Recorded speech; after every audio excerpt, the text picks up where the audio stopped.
Esto es El Comicólogo, porque al final todos somos historias. Nuestro sitio de internet es www.elcomicólogo.com. En Facebook me encuentran como El Comicólogo. En Twitter pueden seguirme como @elcomicólogo03. En Tumblr también me encuentran como El Comicólogo. Este año, el 17 de septiembre se va a celebrar internacionalmente el Día de Batman. Es interesante notar que aunque Superman es la mascota o el personaje más conocido de DC Comics, definitivamente Batman es el segundo de a bordo y va a recibir también su Día Internacional dedicado a este personaje. Cabe destacar, también existe un Día de Superman. Y también en Smallville, en Estados Unidos, el pueblo que tiene el mismo nombre donde crece Superman, pues también celebra el Día de Superman. Pero bueno, volvamos al tema. En esta ocasión vamos a hablar del Día de Batman.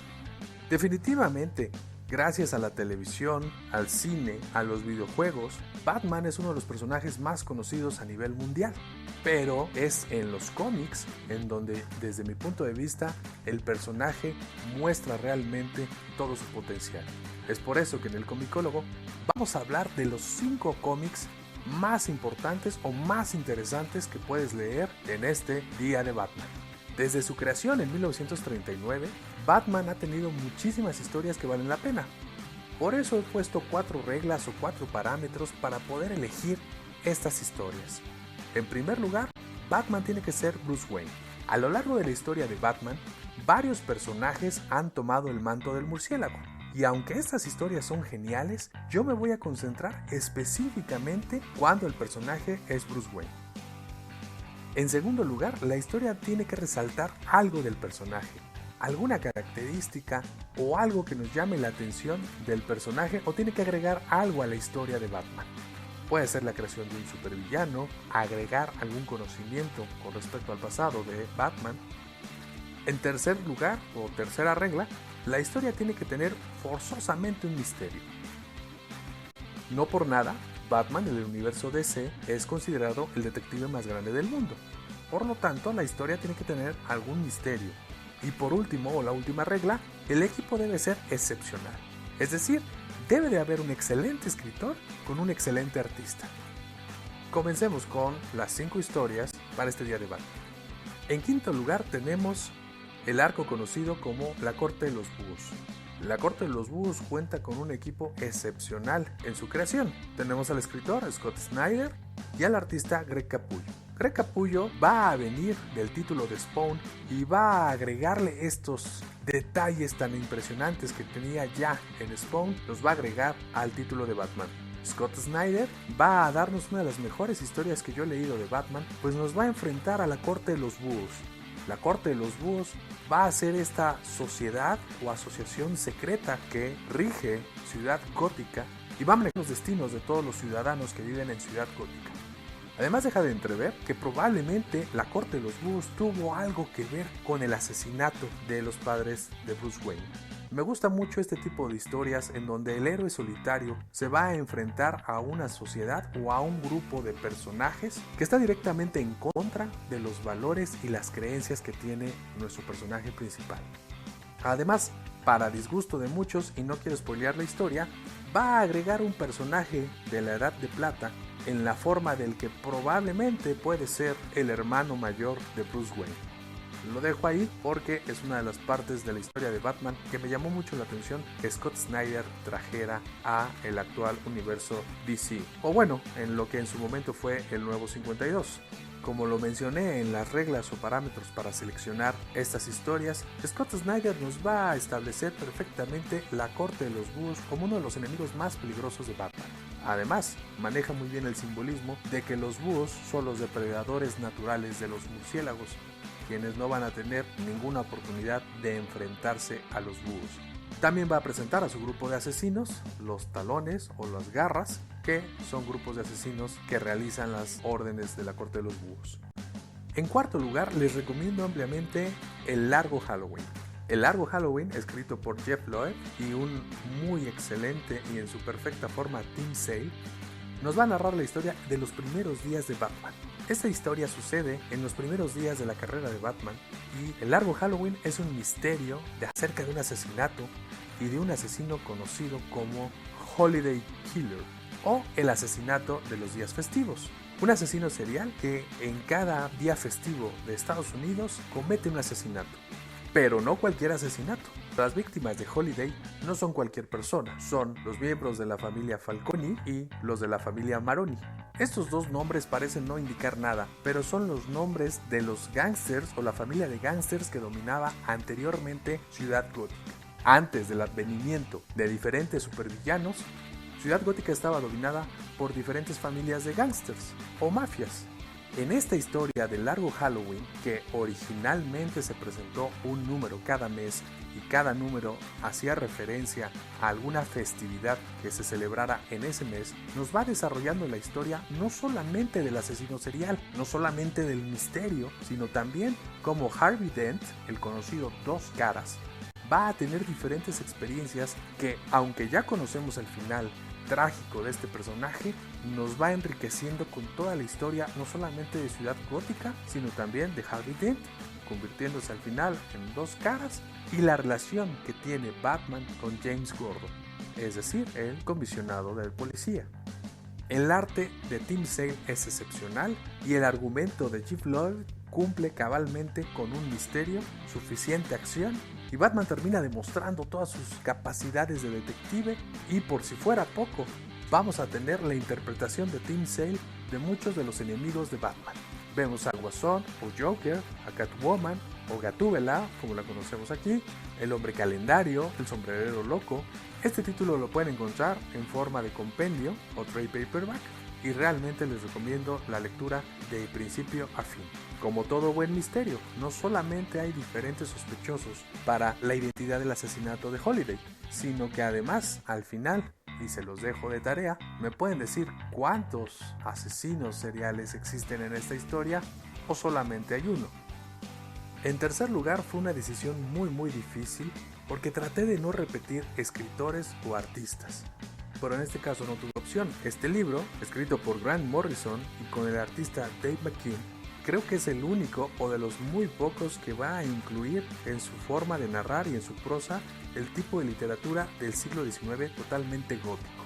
Hablo claramente de Arkham Asylum. Arkham Asylum es un título que no es para niños. Cabe aclarar y destacar este punto de principio. El arte de Dave McKean es en algunos momentos conceptual, pues va a representar a Batman, por ejemplo, como una sombra, y lo va a adentrar en una serie de simbolismos que no se había visto antes. Pero claro, estamos hablando del genial y prolífico Grant Morrison. Al momento de abrir este tomo, empezamos a ver todos los simbolismos que utiliza Dave McKean visualmente. Podemos hablar de algunas cartas del tarot, la estructura de la catedral y cómo es similar esta estructura de la catedral a el asilo de Arkham. El asilo de Arkham es donde se manda a todos los enemigos de Batman, pues está considerado que claramente son enfermos mentales y necesitan atención. Esta historia nos va a narrar qué es lo que sucede cuando el Guasón o Joker toma el control de este asilo. Joker toma el control del asilo de Arkham y claramente su petición es que Batman entre sin ayuda y ningún tipo de apoyo. A lo largo del camino se va a encontrar con diferentes villanos que al enfrentarse a estos va a destacar parte de su propia psicología y de su propia psicosis. De una manera muy inquietante y psicológica, Arkham Asylum va a caracterizar a los enemigos de Batman no como puros villanos, sino como miembros de la sociedad que no han estado totalmente ajustados a la sociedad y que sufren realmente de problemas y enfermedades psicológicas.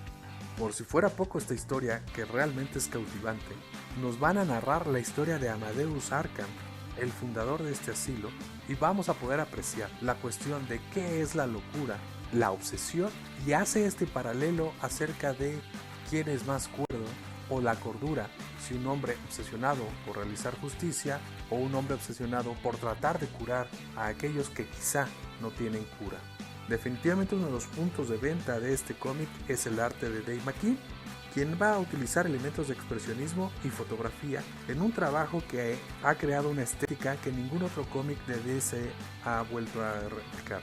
Si tienen la oportunidad, les recomiendo la edición de 15 años, en la cual incluye también el guión de Grant Morrison, para que vean la complejidad que tiene esta obra, pues Grant Morrison hace anotaciones visuales de sentido y significado que tiene esta obra de Batman. Esta historia no es tradicionalmente una historia de superhéroes, pero después de leerla te darás cuenta que es una obra muy valiosa que agrega muchísimo a los mitos de Batman.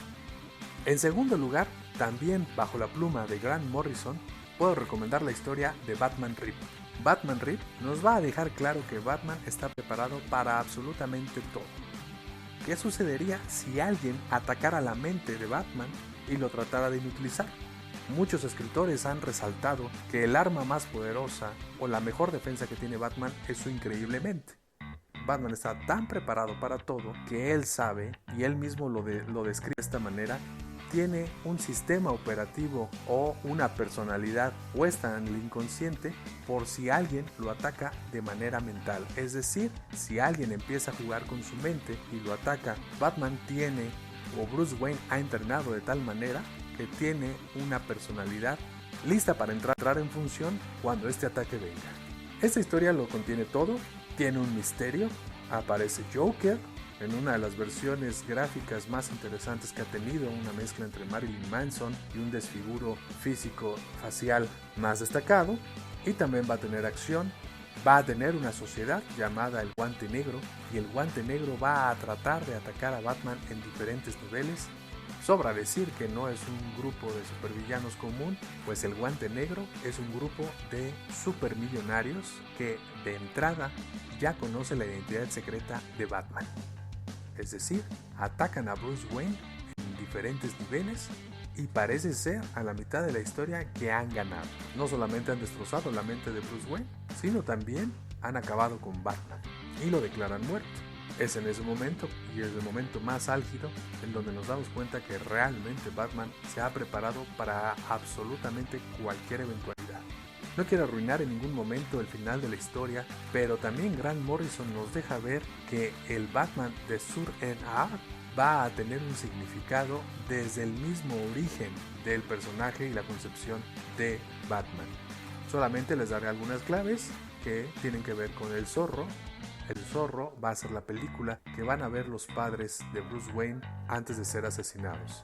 Grant Morrison quiso incluir todas las historias de la Edad de Oro y la Edad de Plata de Batman y hacerlas canon, es decir, toda esa época en la cual Batman luchó contra extraterrestres, viajó a diferentes planetas, las quiso incluir de manera congruente en una sola historia. ¿Qué pasaría con una persona que realmente hubiese vivido ese tipo de vivencias? ¿Dónde estaría la cordura de un personaje así si todos estos sucesos realmente hubieran pasado? Jezebel Jet, uno de los personajes de esta historia, hace una pregunta muy interesante acerca del personaje. ¿Realmente está sucediendo o ha sido la fantasía de un niño que trata de sobreponerse al asesinato de sus padres? Jezebel Jet empieza a sembrar la duda en la mente de Bruce Wayne, diciéndole que el batimóvil, el traje, el nombre de Batman ha sido la reacción de un niño que se ha ocultado y ha tratado de luchar contra el asesinato de sus padres. El final es excelente y nos va a demostrar que Grant Morrison puede agarrar un personaje tan dispar como el Batman de Sur-en-Arc, quien originalmente era el Batman de otro planeta que tenía los superpoderes de Superman, y hasta los colores de este Batman nos lo va a explicar el buen Grant Morrison. En primer lugar, no queda más, creo que se ha dicho muchísimo acerca de este cómic, pero en su momento el cómic escrito y dibujado por Frank Miller es el que considero el número uno y el más importante. El regreso del Caballero Oscuro o Batman The Return of the Dark Knight es el original claramente, porque ya hay una segunda y una tercera parte. Va a ser uno de los cómics que define perfectamente a Batman. Vamos a encontrarnos con un Batman ya viejo, ya retirado. Bruce Wayne ha abandonado esta rutina en donde se supone que él no toma, y lo encontramos en las primeras páginas tomando ahora sí whisky con el comisionado también retirado James Gordon. Frank Miller nos va a narrar que uno de los factores más importantes para escribir esta historia era la edad. Frank Miller estaba molesto con Bruce Wayne, pues siempre estaba entre los años 29 y 30 y tantos. Entonces decide hacer más viejo a este personaje. Hay que destacar que lo hace más viejo que él, pues él ya se estaba acercando a los 40 años en el momento en que se dedica a producir esta novela gráfica. Esta novela gráfica es la clásica historia del héroe retirado que tiene que regresar a realizar una última acción. El mismo Frank Miller reconoce que el guión está basado en la idea que le dio una de las películas de Harry el Sucio, la de Impacto Súbito, de 1983. Se dice que John Byrne sugirió que Robin fuese una mujer y entonces Frank Miller lo aceptó. Esta contraposición no solamente de los colores de Batman con los colores vivos de Robin, sino que además Batman, un hombre viejo, ya retirado, y la contraposición con una Robin joven. Son varias las razones por las cuales El regreso del Caballero Oscuro es la número 1 en cuanto a los mitos de Batman. No solamente va a transformar a Batman en un viejo, sino que además toca temas bastante universales como son la edad contra la juventud, lo viejo contra lo nuevo, el ser relevante o ser obsoleto. A través del personaje de Batman, Frank Miller va a poner todas estas cuestiones que él mismo se enfrenta al acercarse a los 40 años. Es además una fuerte crítica a los valores de la sociedad americana, ya que vamos a ver en varias escenas cómo los dos terapeutas del Guasón o el Joker se empiezan a volver famosos y empiezan este circuito de entrevistas en la noche, adelantándose muchos años a lo que va a ser Natural Born Killers o Asesinos por Naturaleza de Oliver Stone. Va a demostrar la fascinación que tiene el público americano con respecto a los asesinos seriales y cómo a veces los convierten hasta en celebridades. No va a ser la edad ni los nuevos enemigos los que van a representar el mayor desafío, sino Superman, el cual en esta historia va a representar al siempre obediente agente del gobierno que va a estar en contra de lo que desea hacer Batman. Podemos mencionar que aquí Frank Miller tiene una postura un tanto política con respecto a las libertades civiles y a las decisiones que toma el gobierno, y esto lo vamos a ver muchísimos años después en una novela gráfica que él mismo desarrolló que se llama Dark Terror, que fue una respuesta directa a los ataques del 11 de septiembre. En este enfrentamiento entre Batman y Superman, también podríamos destacar el tema de la humanidad contra lo alienígena o contra lo extraño, poder contra inteligencia. No les quiero decir el final, que probablemente pueden conocer, solamente mencionar que varios personajes dentro del universo de DC Comics aparecen de forma orgánica, dándonos esta sensación que el universo de DC Comics se maneja en este ámbito de los mitos, y como todo buen mito va a necesitar al Átomo, a Flash, también a Flecha Verde, y vamos a darnos cuenta cómo todos estos personajes también han envejecido. Uno de los éxitos que va a tener El regreso del Caballero Oscuro es que va a formar este universo alterno en el cual varios escritores van a empezar a experimentar con qué pasa cuando los mitos se vuelven o envejecen. Los colores corren a cargo de Lynn Barling, que hacen un perfecto match con los dibujos de Frank Miller. Una lectura que se puede hacer a diferentes niveles, desde una crítica social, una crítica política y el tema siempre recurrente de la edad y de seguir vigente o no. Eso es todo, gracias por escuchar Internet. Si te gustó el video, puedes suscribirte al canal. Si tienes alguna pregunta, la puedes hacer a comicólogo@elcomicólogo.com. Esto fue El Comicólogo, porque al final todos somos historias.